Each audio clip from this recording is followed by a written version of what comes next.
Okay. I'm going to call to order the Public Services Committee meeting for Tuesday, August 4th, 2026. Our first order of business is a approval of the minutes from June 2nd, 2026. Second. We have a approval of the minutes. I will move into our next order of business, which is discussion of the acceptance of a private pump station serving College Woods neighborhood. I don't see any representation from. No, they contacted us yesterday and asked for another month to gather whatever information This that is they like the want. third We time. already decided on this, didn't we? We did, but in the process, they got their meeting dates confused. That's why they weren't here. And so we've been trying to What work was with on them. this time? They're not ready. They're reviewing documents. I don't and know that anything they're going to say is going to change my mind. The only question I had about it, and I guess looking at you, is if we don't take it over, what's going to happen to the people that have been paying their bills, but now they don't have anything to flush the toilet with if the pump goes down? I think that's the problem. Long-term concern that I have also is that this is an asset of a corporation. Mm-hmm. That corporation needs to find someone to take on the corporate assets. The logical place for that to be is the HOA. I don't know. I don't think they have one, do they? They do have an HOA. Okay. But it specifically does not cover the pump station, nor the other pipes that are in the neighborhood. Because I've read those HOA documents, and the developer reserved the pump station and the trunk lines because they thought they were going to develop more land out there, and so wanted to own those pipes instead of having to work with an HOA. Does this cover the whole College Woods area, all three roads, or is it just the last road down there? It's just the one that's. Okay, the arbors, yeah. So so my concern is that if the corporation goes defunct, I'm not sure legally what happens at that point. I don't know if the HOA can be forced to take it, whether the owners would have to, someone else would have to buy it, basically. Or, and this is my biggest concern, is that the court, we'd end up in court, basically, or the health department would, be like, oh, this is a failing pump station, and we're going to condemn these homes because they don't have an operational sewer system, that the court would order us, or the state would order us to take it over.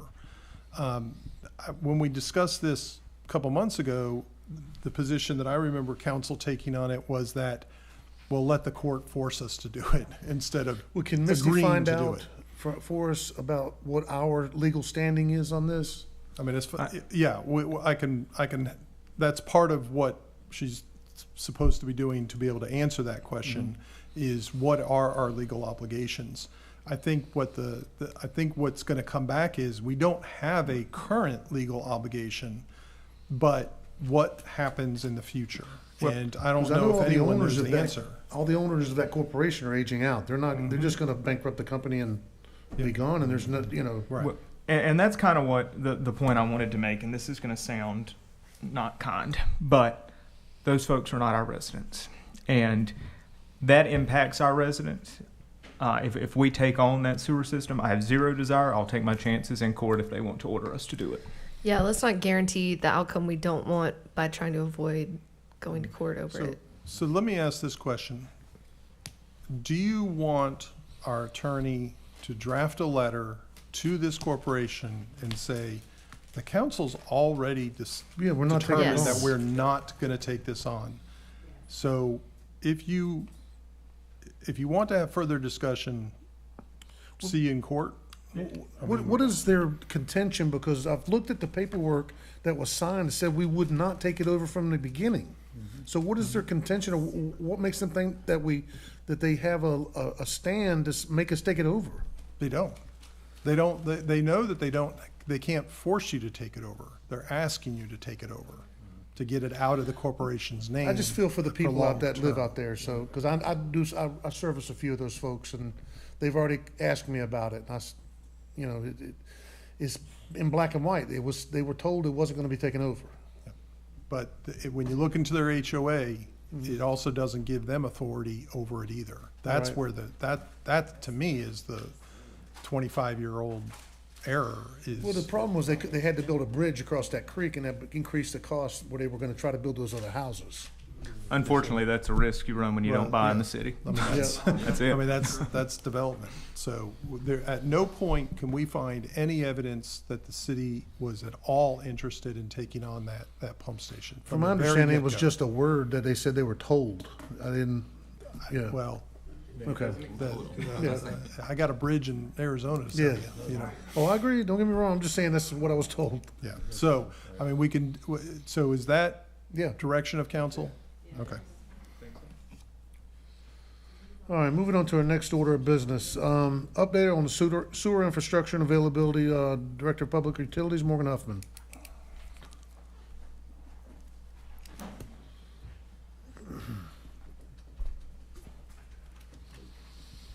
Good morning, Morgan. I know you're tired of talking about this.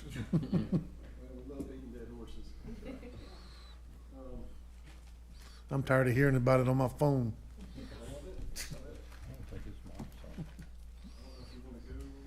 I don't think your mic's on. Oh, it's on, but it's not, oh. Okay. I don't know if you wanted to, I mean, council passed the two different ordinances, or policies regarding allocation of sewer, pilot area and East Davidson area, and those are kind of self-evident. In the East Davidson, in pilot area, it's over allocated, full stop. The East Davidson area, you And East said? Davidson is not. East Davidson, I've been able to allow 22 projects, and there's 3 that have not been allowed under the auspices that were put into that. So there is development.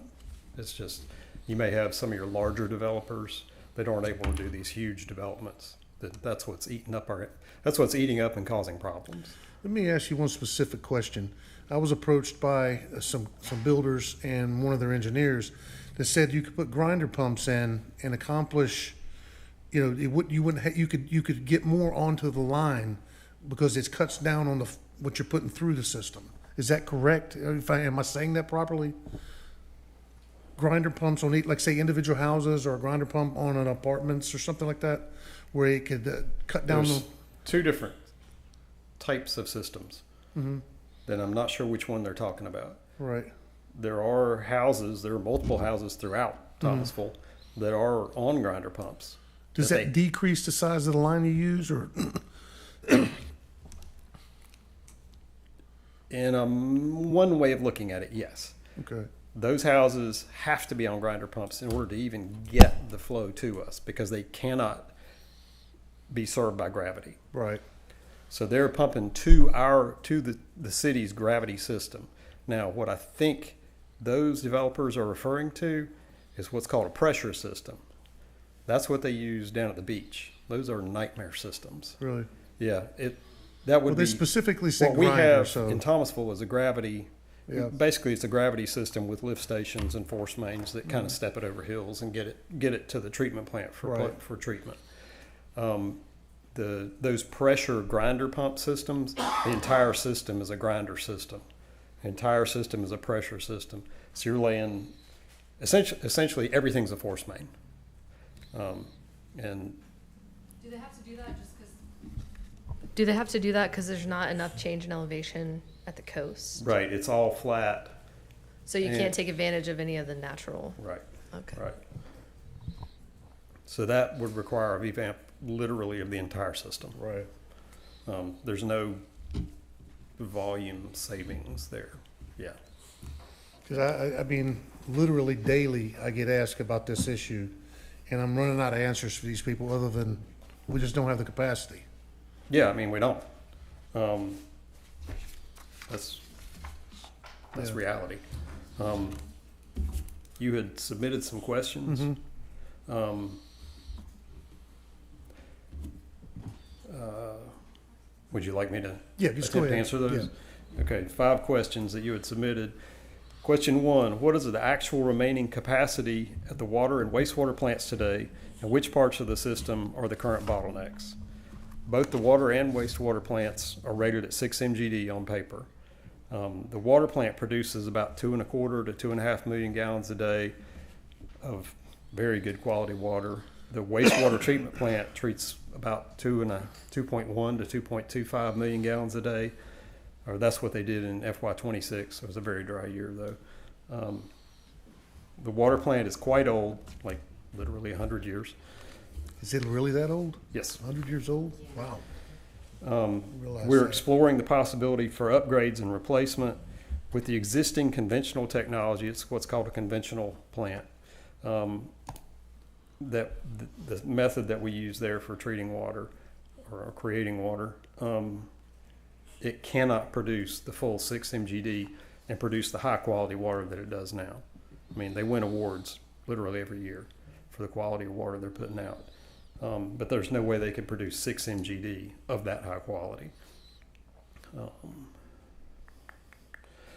Plus, the EPA, every 5 years, they do what's called the UMCRs, unregulated contaminants. They keep adding contaminants, so it's continual.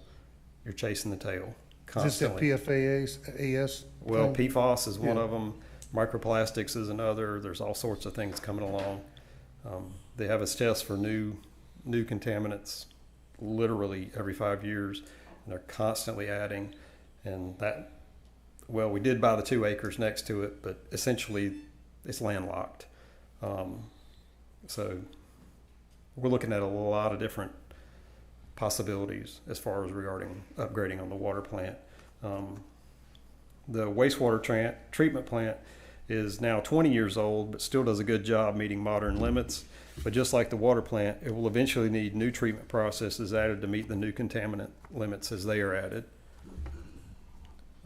Second question, based on approved and pending development, when do we project hitting capacity limits in key areas of the city? The pilot area is already over-allocated. It's already over capacity. The engineer working on this area has projected a 90-day timeline to complete the capacity analysis and come up and analyze some alternatives to address the capacity.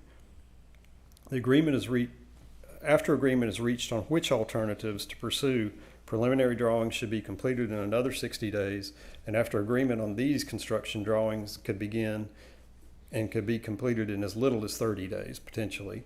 So 7 to 9 months probably to be able to get in a position where we would be able to begin to apply to get financing Right. for the work to be performed. They give you any dollar figure about what that looks like? Won't know till we come up with the alternatives. Okay. East Davidson area has capacity to allow multiple project types as approved in the sewer allocation guidance policy. In the East Davidson pump station sewer shed, 22 projects have already been approved, and there's 3 that do not meet the criteria and are on hold. The engineer working on this project has preliminarily presented some concepts to me, but it's still in the process of fleshing some of these out. We've gone back and forth talking about them, but we're still working on that. And the Rains Road sewer shed, I'm in the process of gathering enough data to have a basis for approving new flow requests. Based on the preliminary data, which I have less than a month of data right now, I anticipate being able to accommodate all the requests so far received. Okay. But we do need to get a few more. Because I was asked by one of the builders who was looking at buying some lots up that way, but he didn't want to buy them unless he knew he could get taps. Yeah. Depending on what they're doing, if they're doing single-family residences, Single family. we'll probably be able to accommodate it. Okay. Yeah. Do what? Yeah, up there, Range Road. Question number 3, what are the top 3 projects that would most effectively create additional capacity, and what's a realistic timeline and cost for each? The most effective projects is going to be upgrades to the pilot, East Davidson, and Northside pump stations, including new force mains, larger force mains. In North Side, where you talking about That's not the Range Road one. No, it's the pump station beside 2970. Okay, yeah, that's what I thought. I was just making sure. Yeah. Didn't we just upgrade that? We did some internal upgrades. Okay, The key restriction on pretty much every pump station is the size of the force main. right. The force main is also the most expensive thing you're going to replace because they're long. It involves huge inconvenience to a lot of people because you're digging up through the yards, through the streets. It's very labor intensive, very time consuming. It's Yeah. a big project. Realistic timelines for any of them, including engineering, analysis, design, approval, financing, and construction, is anywhere from 3 to 10 years. That's if you did something in water and sewer in 3 years, you did good. Let me tell you. Wow. Question number 4. How much of the needed infrastructure work can be covered by state and federal funding versus local rates, and what's the projected rate impact over the next 5 years? Historically, Thomasville has used 100% Clean Water State Revolving Fund. In the 20 years I've been doing this, that's all that's ever been done. That plus, the occasional allocated funds as the state did recently. The rate projections are handled by a consultant, Wildan Financial Services, and they do that every 5 years. And the study is based in part on the utility CIP. They also take into account median household income, that type of thing. That's scheduled for this year. Yeah. Yes. Well, the reason I ask some of these questions is to get the information out there because yeah. I get tired of my ear being wore out every day. Yeah. If you could recommend only 2 actions for council to take in the next 6 months to get ahead of this problem, what would they be? You're not going to get ahead of it in 6 months. Full stop. The things you can do is to advocate with state and federal legislatures to provide at least 10 times as much funding as they currently do allocate toward water and sewer infrastructure. And I'm not kidding there. I'm not being facetious. The state legislature marketed North Carolina for industrial development, which also has brought the associated residential development. They now need to support the development by funding the infrastructure that will support the development that they advocated for and brought. I agree. So, time to put the money where the mouth is. That's it. Infrastructure's key. Yep. Anybody have any questions for Morgan? This has got to be affecting, like, every municipality in North Carolina at least, right? Or are we Yeah, special? I mean, it's kind of it affects everybody, but it's kind of on I won't say a On a stepwise or a domino basis, but like several years ago, Union County, like the full county, had to put a moratorium on any development. Wow.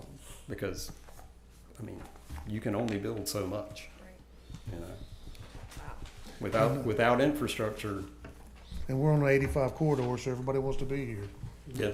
I mean, is there a lobbyist that focuses on this already, or is it really up to each? Sam does that on this, doesn't he? Well, I'm thinking as like a nonprofit that's thinking about development in North Carolina. You know how energy groups will have lobbyists. Is there like a clean water? Yes. There is? The North Carolina Rural Water Association, which we are a member of, Mm-hmm. has puts out lots of data. As a matter of fact, they just put out, I'm sorry, I had to cut you off, putting out lots of data regarding water infrastructure and sewer infrastructure by default. So there are groups like that, and believe it or not, environmental groups get involved with this too, because if you're pulling water out of the rivers, they're not real big fan of that, but they're also not a big fan of the waste and if the waste spills that occur. So there's a lot of effort put in there, but the deindustrialization that took place in the late 90s created a cushion for a lot of jurisdictions to suddenly have ability to expand in different directions. That's what's happened to us. We built $6 million gallon plants but only do 2.5 million. Because we don't have the industrial development using those. Greensboro freed up millions and millions of gallons of facility, and that's why they can continue to expand.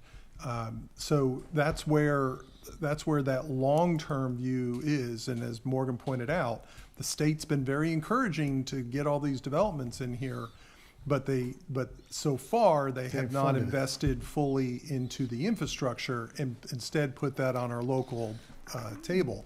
And as we've discussed in the past, for those citizens, or excuse me, those clients of ours that are outside the city limits, they have a different rate structure than the inside rates. And the legislature is looking at that too. And I expect new legislation to come down on that front that's going to limit our ability to charge those rates, which is going to be another effect of cutting the resources to do these expansions.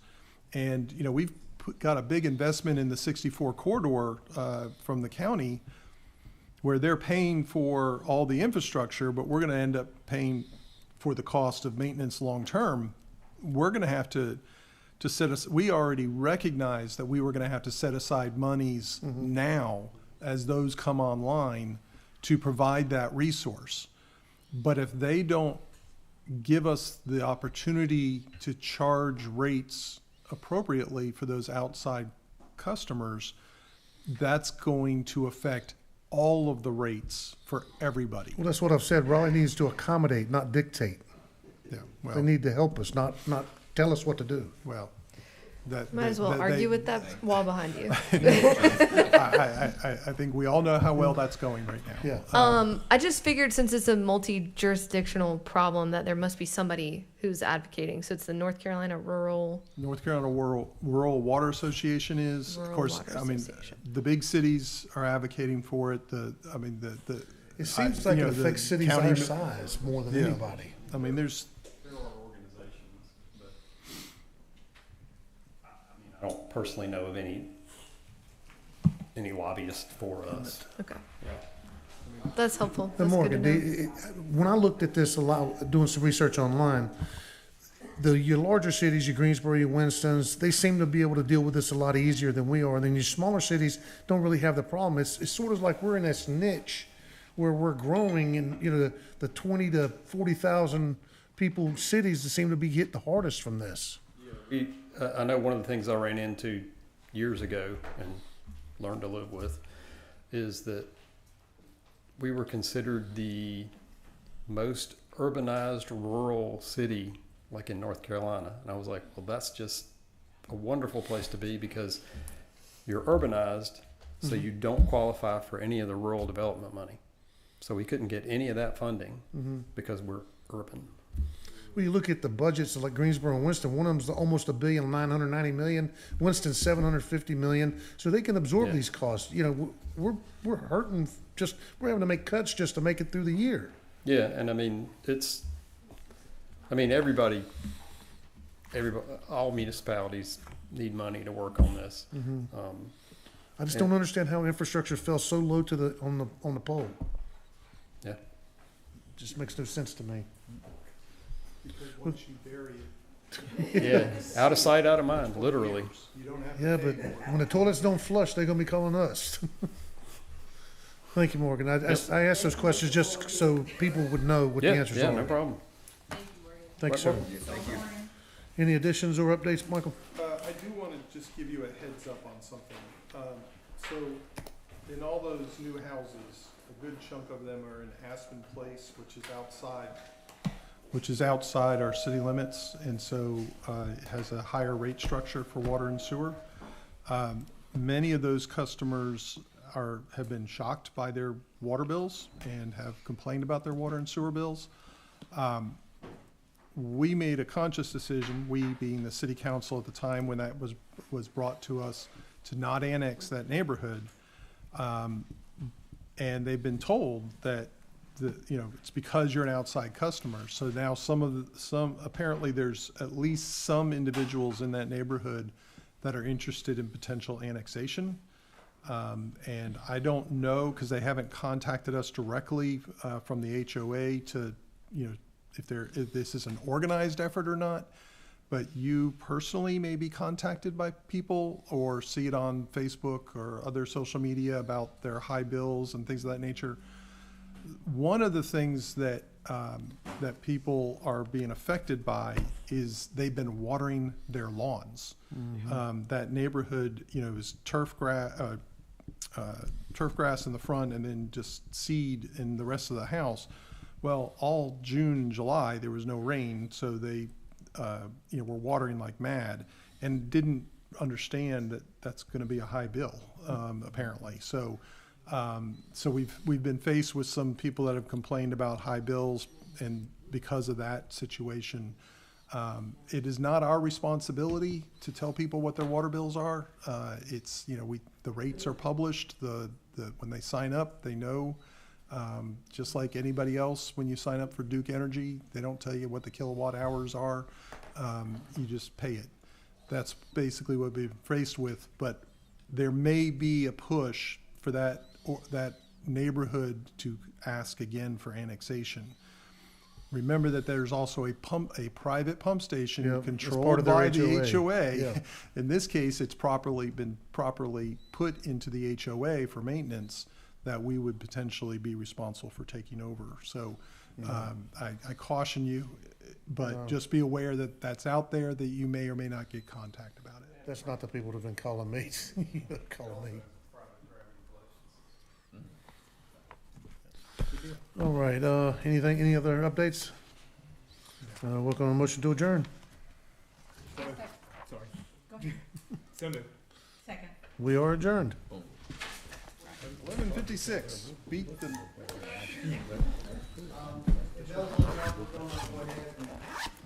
out a public notification to cancel tonight's meeting. I figured that was gonna happen. Had such a drought this year, if we'd have planned. Hey, Hunter, did you get a call from? Crazy. Next year, we'll do that. So.